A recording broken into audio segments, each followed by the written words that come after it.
तत्काल न्यूज, आवाज हिंदुस्तान की।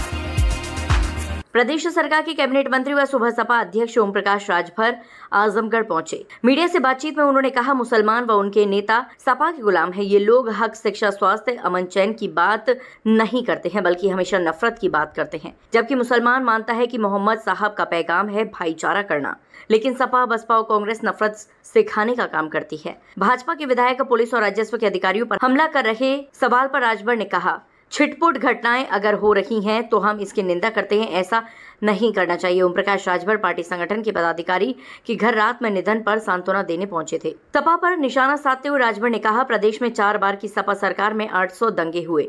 आज देश और प्रदेश की जनता विकास चाहती है। पार्टी का चश्मा हटाकर देखिए, हर क्षेत्र में विकास हो रहा है। मैं 4 महीने से आजमगढ़ जिले के दौरे पर आ रहा हूँ। ये देख विपक्ष के नेता परेशान है। हम गुलामों को गुलामी का एहसास करा रहे हैं। मंत्री ओम प्रकाश राजभर ने कहा कि 18% मुसलमान सपा को वोट देता है। अखिलेश यादव साइकिल चलाते हैं, जबकि मुसलमान साइकिल के पीछे कैरियर पर बैठता है। अखिलेश पर तंज कसते हुए कहा कि इस बार 2027 के चुनाव में अगर आपकी सरकार बनती है तो साइकिल चलाने के लिए किसी मुसलमान को दे दीजिए। आप पीछे कैरियर पर बैठिए, पता चल जाएगा कि कितना दर्द होता है। कि हमारी पार्टी के प्रदेश के नेता हैं चंद्रजीत राजभर जी, इनके भाई की डेथ हुई है, तो उसी संबंध में यहाँ दरवाजा करने के उद्देश्य से आए। आपने कुछ जन सुनवाई की, लोगों की समस्या भी सुनी है, इस तरह समस्याएं? देखिए, जो समस्या है उसको हम पढ़े नहीं है, और जैसा लोग देते हैं कागज तो संबंधित अधिकारी को हमारे जो एपीएस हैं वो रिमार्क कर देते हैं, डिस्कस कर देते हैं, और अधिकारियों से फिर फोन करके उनको अवगत करा देते हैं कि भाई ये समस्या दी गई है, उसको निपटाइए। देखिए, अब अगर उनकी बात पर हम बोले तो लोग कहते हैं विरोध बोलते हैं। आप उठा के देखिए, जब जब सपा की सरकार रही है 4 बार में 800 दंगे हुए, 1300 जन की हानि हुई। आज देश में 11 साल मोदी जी को और यूपी में। मंत्री ओम प्रकाश राजभर ने सपा के तीनों विधायकों के निकाले जाने के सवाल पर कहा कि वह लोग तो 1.5 साल पहले ही निकल गए थे। प्रचार में लाने के लिए अभी 3 निकाले हैं, अभी 1-2 महीने बाद फिर कुछ लोगों को निकालेंगे। ये सब प्रचार के लिए किया जा रहा है। इटावा में ब्राह्मणों ने यादव कथावाचक की चोटी काटी। इस पर राजभर ने कहा, इटावा की घटना दुखद है, इसकी हम निंदा करते हैं। कानून अपने हाथ में किसी को नहीं लेना चाहिए। जिन लोगों ने ऐसा किया है उनके खिलाफ कार्रवाई हो रही है। एफआईआर दर्ज के बाद गिरफ्तारी भी हो गई है।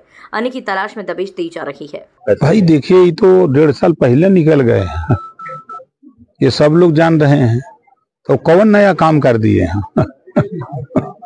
कोई नया काम थोड़ा है, पुराना काम है अभी। और देखिए, प्रचार में लाने के लिए अभी 3 निकाले हैं, अभी बाकी है ना, तो उनको भी टाइम आएगा। फिर 1-2 महीना के बाद ठंडा हुई तो फिर निकाल देंगे। मंत्री जी, एक सवाल ये है, इटावा वाली घटना की जानकारी आपको होगी? देखिए, दुखद घटना है और उस घटना की हम निंदा करते हैं, और सरकार कटिबद्ध है। कोई भी कानून अपने हाथ में लेगा तो उसके खिलाफ सरकार कार्रवाई करती है। जैसा कि मालूम हुआ होगा, उसमें एफआईआर भी हो गई है, गिरफ्तारी भी कुछ लोगों की हो रही है, दबिश दी जा रही है। ओम प्रकाश राजभर ने कहा कि देश की आजादी के बाद शैक्षिक स्तर में सुधार हुआ है। पहली बार मुसलमानों के 51 बच्चे IAS बने हैं। ये काम कांग्रेस, सपा, बसपा भी कर सकती थी, लेकिन इन लोगों ने नहीं किया। लोग मुसलमानों को सिखाते हैं कि भाजपा मुसलमान की दुश्मन है। यदि भाजपा मुसलमान की दुश्मन है तो इतने सारे बच्चे IAS कैसे पास कर गए? केंद्र और प्रदेश की सारी योजनाएं किसी जाति मजहब के लिए नहीं बनी है, बल्कि सभी लोगों के लिए बना रही है। 1977 में कांग्रेस द्वारा लगाए गए आपातकाल को लेकर राजभर ने कहा कि कांग्रेस ने इमरजेंसी लगाकर लोकतंत्र की हत्या कर दी थी। नेताओं और पत्रकारों को जेल में डालने का काम किया गया था। कांग्रेस ने पूरी तरह से तानाशाही की थी और संविधान की धज्जियां उड़ाई गई थी। देखिए, जो इमरजेंसी कांग्रेस की रिजिंग में लगी, उस इमरजेंसी में लोकतंत्र की हत्या हुई। तमाम नेताओं को जेल में डाल दिया गया, पत्रकारों को जेल में डाल दिया गया। किसी की हिम्मत नहीं पड़ रही थी कि सच कोई बुद्धि बोले।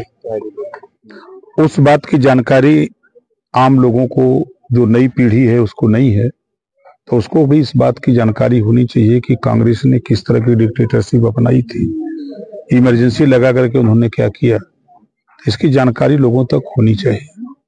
जब देश में लोकतंत्र है, संविधान से देश चल रहा है, तो संविधान के दायरे में सबको काम करना चाहिए।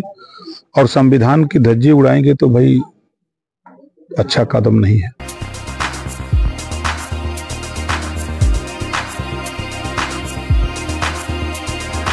तत्काल न्यूज, आवाज हिंदुस्तान की।